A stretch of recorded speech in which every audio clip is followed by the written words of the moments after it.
Kevin wants to know, how would wrestling had Ric Flair gone to the WWF in 1983 and Hulk Hogan gone to Jim Crockett Promotions?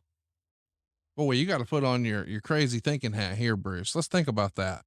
Ric Flair's there at the beginning of Vince McMahon's national expansion. He's there for the first WrestleMania. Hulk Hogan's there for the first Starrcade. It's kind of hard to even imagine. What do you think that would have looked like? I don't know that Rick could have pulled off the vision of the over the top, just larger than life persona that Vince was looking for from the Hogan and the Dusty, that were relied much more on their promo and their gimmick and their charisma and personality, much more so than their in-ring work. And I think that would be the big difference more than anything. What do you think? I mean, obviously everything's way different. Hogan would have been battling Dusty and Crockett in theory, if the audience would have embraced his presentation. I'm not sure about that. Do you think could Rick have been the guy for Vince, you think? I don't know, only from the standpoint of the direction that you also have to look at. Look, it wasn't Hogan's decision and or Rick's decision on either one. Right. So you still have to look at the guy that is creating all of it, whether that be Dusty or Crockett or Vince or whoever it is. So you have to look at it, through their eyes and what they would do with a Hogan or a Flair in that regard. So that's the bigger question, is what could they have done with him and what would the end result be on that? I'm not saying they couldn't have pulled it off. I'm just saying that it would have been, they weren't the character that either one was looking for.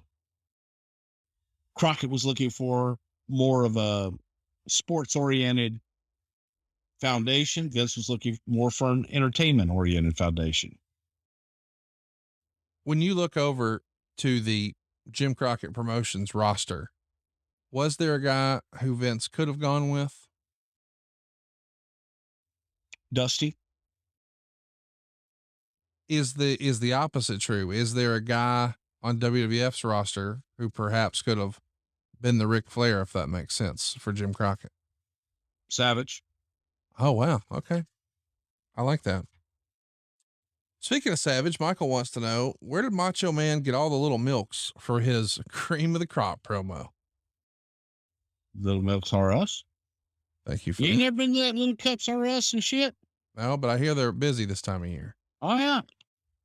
Jeff wants to know, when celebrities are shown in attendance during WrestleMania or any televised event, are they brought in by the company or are they simply wrestling fans that are in attendance and the company notices them and shows them on TV?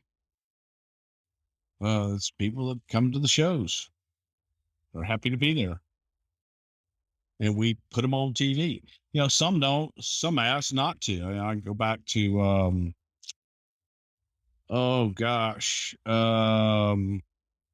Austin. All right. Begging for a little help here. What do you Matthew mean? McConaughey and Lance Armstrong didn't want to be on camera. By the way, that is the worst Matthew McConaughey impression. That was great. That was good. Charlie Thrower wants to know, we hear about these marathon work days in the wee hours of the morning. Mr. Prichard, if you can, what goes into a typical work day that uses up so many of your hours? Waiting.